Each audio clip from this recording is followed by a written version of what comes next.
గురూజీ 72 గంటల్లోనే ఫోన్లోని అద్భుతమైన జ్యోతిష్య పరిష్కారం చూపిస్తారు.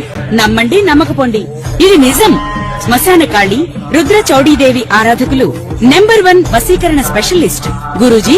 మనిషి పుట్టుక నుండి చనిపోయే వరకు వచ్చే అన్ని క్లిష్టమైన సమస్యలకు పరిష్కారం ఇక్కడ లభిస్తుంది. విద్య, ఉద్యోగం, వ్యవహారం, స్త్రీ ప్రేమ, పెళ్లి, సంతానం, స్త్రీ పురుష వశీకరణం, భూవశం, భార్యాభర్తల కలహాలు, కోర్టు సమస్యలు, విడాకుల సమస్యలు, చేతబడి, అప్పుల బాధ, ఇంకా మీకు ఎలాంటి సమస్యలు ఉన్నా 72 గంటల్లోనే. ఓం గం గణపతియే నమః. ఓం నమః శివాయ. ఓం శ్రీ మాత్రే నమః.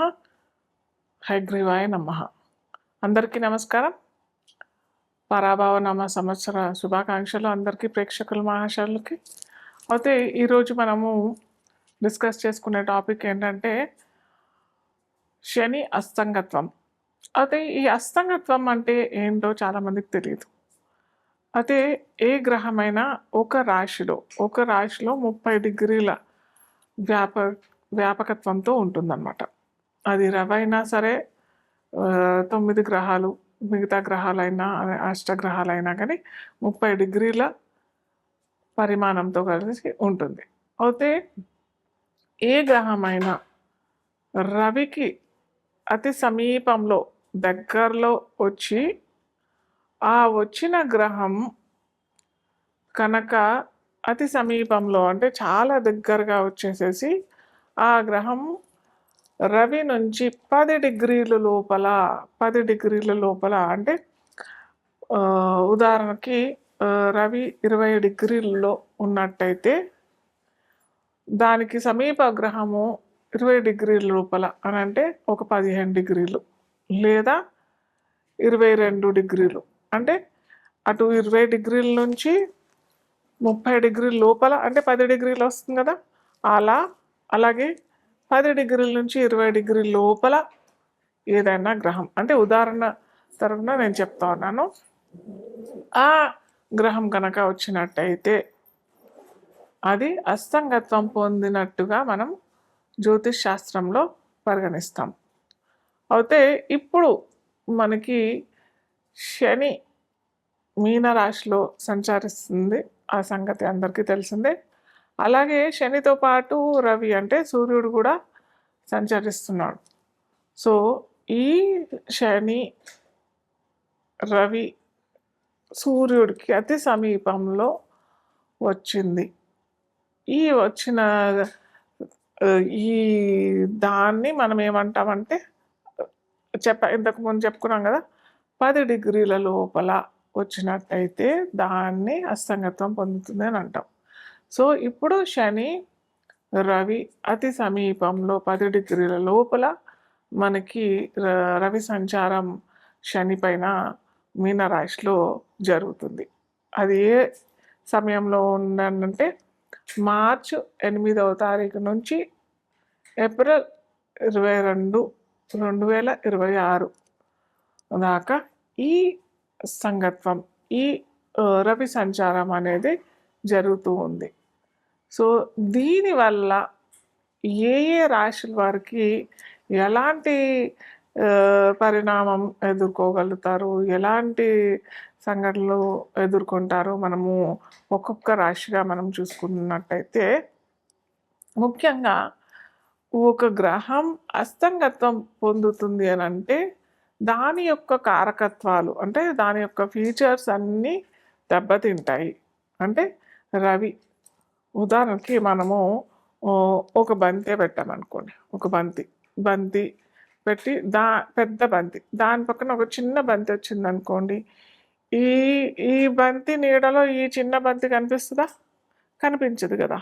సో అలాగే ఇక్కడ ఏమైంది, సూర్యుడు పక్కన శని కూడా పెద్ద గ్రహమే, కానీ అన్నిటికంటే సూర్యమండలంలో మనకి రవి పెద్దదైన గ్రహం, అంటే జ్యోతిష్ శాస్త్రంలో గ్రహంగానే పేర్కొంటాం.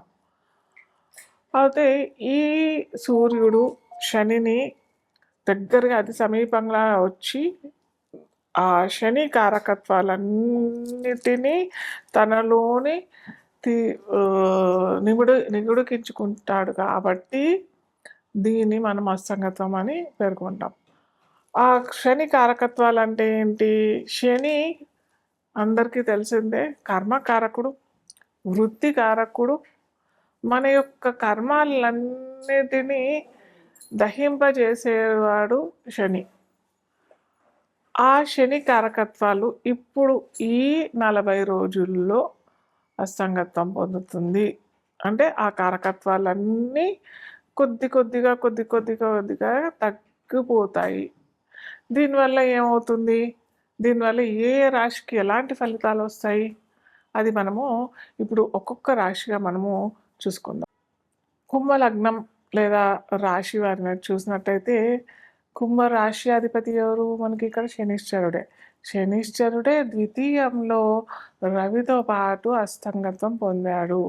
అంటే తన కారకత్వాలు, తనువు అంటే తను కారకత్వాలే దెబ్బతింటాయి అన్నమాట. సో ఆ ఆలోచించే జ్ఞానమైన, ఆ వివేకమైనా కానీ, ఆ చపలత్వమైనా కానీ, చపలతత్వం ఎక్కువ వచ్చే అవకాశాలు చాలా ఉంటాయి ఈ 40 రోజుల మటుకే. ఇదేదో జీవితకాలమో లేకపోతే కొన్ని నెలలు అనని మాత్రం గమనించకండి. ఇది కేవలం 40 రోజులే కాబట్టి కొద్దిగా తొందరపాటు నిర్ణయాలు మంచిది కాదు. ఎందుకంటే శనిశ్చరుడు ఇన్ జనరల్ డీలే చేస్తాడు, పోస్ట్‌పోన్ చేస్తాడు అని అనుకుంటాం. కానీ మకర, కుంభ లగ్నాలకి వారికి, రాశి వారికి వీరికి మంచిగా చేస్తాడు. ఎందుకంటే వీరు తొందరపాటు నిర్ణయాలతో ఏదన్నా తీసుకున్నట్టయితే అది పొరపాటు జరగడానికి కారణమవుతుంది, లేదా పెద్ద అవరోధానికి కూడా దారితీస్తుంది. కాబట్టి వీరు ఈ సమయంలో తొందరపాటు నిర్ణయాలు మాత్రం తీసుకోకపోవడమే మంచిది. ఎవరన్నా సలహా తీసుకొని చేస్తున్నట్టయితే మంచిది. మీకు మీరుగా ఏదన్నా పెద్ద కార్యక్రమాలు చేపట్టినట్టయితే తగు సలహాలు, సంప్రదింపులు చేసుకొని ముందు అడుగు వేస్తే చాలా మంచిది. అలాగే వీరికి ఏంటంటే ఏళ్ళనాటి శని కూడా నడుస్తోంది వీరికి. కాకపోతే ఈ ఏళ్ళనాటి శని నడుస్తుంది కాబట్టి వీరికి కొద్దిగా స్వల్పంగా అంటే 40 రోజులు వెసులుబాటు కలిగిస్తాడు మనకి రవి. ఎందుకంటే రవి ఇక్కడ సప్తమాధిపతి కూడా అవుతాడు కదా. సో వీరుకి ఇదైతే కొద్దిగా సంతోషకరమైన వార్తనే. కాకపోతే ఈ తొందరపాటు అన్నా కదా, ఈ తొందరపాటు నిర్ణయం మాత్రం ఖచ్చితంగా అయితే బ్యాడ్ రిజల్ట్స్కి దారితీస్తుంది. కాబట్టి ఖచ్చితంగా మీరు చేయాల్సుకున్న రెమెడీస్ ఏంటంటే అటు విద్యార్థులకైనా కానీ, సామాన్యులకైనా కానీ, రైతులకైనా కానీ, వ్యాపారస్తులకైనా కానీ, ఎందుకంటే సప్తమాధిపతి కూడా అవుతాడు కదా. అటు కుటుంబ వ్యవహారాల్లో కూడా కొన్ని చిరాకులు పరాకులు వచ్చే అవకాశాలు చాలానే ఉంటాయి. కాబట్టి జాగ్రత్త పడాల్సిందే. తొందరపాటు నిర్ణయం తప్పకుండా పెద్ద అవరోధాలకి దారితీస్తాయి. కాబట్టి తొందరపాటు నిర్ణయాలు అస్సలు మంచిది కాదు. సప్తమాధిపతి రవికి చేసుకోవాలి, శనికి కూడా చేసుకోవాలి. ఎందుకంటే తనే రవి వల్ల బాధపడుతున్నాడు కదా. సో అందుకని ప్రతి ఆదివారము మీకు సూర్యుడు టెంపుల్ ఉంటే చాలా మంచిది. అక్కడ వెళ్ళి ఏదన్నా దాన ధర్మాలు చేసుకోండి. దాన ధర్మాలు అంటే గోధుమలు చేసుకోవచ్చు, కాషాయ సంబంధించిన రంగు పదార్థాలు ఏమన్నా దానం చేసుకుంటే చాలా మంచిది. రోజు సూర్యుడికి అర్ఘ్యం ఇవ్వటం మంచిది. హనుమాన్ చాలీసా రెగ్యులర్గా, అలాగే ఎలాగో ఇప్పుడు వసంత ఋతువు కూడా నడుస్తుంది, మనకు నవరాత్రి కూడా నడుస్తుంది. కాబట్టి రామాయణకి సంబంధించింది ఏదన్నా ఘట్టం చదవటానికి మీరు ప్రయత్నం చేస్తే చాలా మంచిది. సో ఇప్పటి నుంచి నేను ప్రతిసారి లాస్ట్లో మీరు స్టార్టింగ్ నుంచి ఎండింగ్ దాకా చూసినట్టయితే నేను ఎండ్ ఆఫ్ ఈ ఎపిసోడ్లో ఒక చిన్న రెమెడీ మీరు ప్రతి ఒక్కరు ఎవరైనా కానీ ఇది చేసుకోవచ్చు. స్విచ్ వర్డ్స్ అంటారు. ప్రతిసారి నేను స్విచ్ వర్డ్ అన్నా ఇవ్వడానికి ప్రయత్నం చేస్తాను, లేదా న్యూమరాలజీ ప్రకారం ఒక నంబర్ అయినా ఇవ్వటానికి ప్రయత్నం చేస్తాను. ఆ నంబర్ అన్నా, ఆ వర్డ్ అన్నా మీరు కనుక చేసినట్టయితే, ఇది వేదిక్ స్విచ్ వర్డ్ ఇది చేసినట్టయితే మీకు సత్ఫలితాలు అందరికీ లభిస్తాయి. ఇది విద్యార్థులైనా కానీ, గృహిణులైనా కానీ, వ్యాపారస్తులైనా కానీ, ఉద్యోగస్తులైనా కానీ ఎవరైనా చేసుకోవచ్చు. ఒక చిన్న వర్డ్ ఇది కల్మషి. కల్మషి అనే ఈ వర్డ్ మీరు కనుక రోజు 200 సార్లు చదివినట్టయితే మీ కోరికలు తీరుతాయి. కోరికలు అనంటే ఏదో కామక్రోధ వాంఛలు ఇలాంటి కోరికలు కాకుండా సత్కోరికలు, మంచి కోరికలు.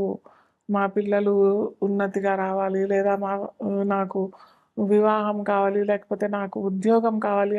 అలాగే కొంతమంది ఉద్యోగం ఏదో చిన్న ఉద్యోగం కాకుండా వారికి ఎంత ఉద్యోగంలో జీతం లభించాలో అంత కాకుండా ఎక్కువ ఆశిస్తుంటారు కూడా. అలాంటి వారికి కాకుండా సత్కోరికలు, మంచి కోరికలు, మీకు సరి అయిన కోరికలు, కామక్రోధ కోరికలు కాకుండా మీరు కనుక ఇది పఠించినట్టయితే ఖచ్చితంగా మంచి ఫలితాలు ఇస్తాయి. కల్మషి, మళ్ళీ చెప్తున్నాను, కల్మషి ఇది రోజు 200 సార్లు ఖచ్చితంగా నమ్మి చేయండి. ఖచ్చితంగా మంచి ఫలితాలు అయితే మీకు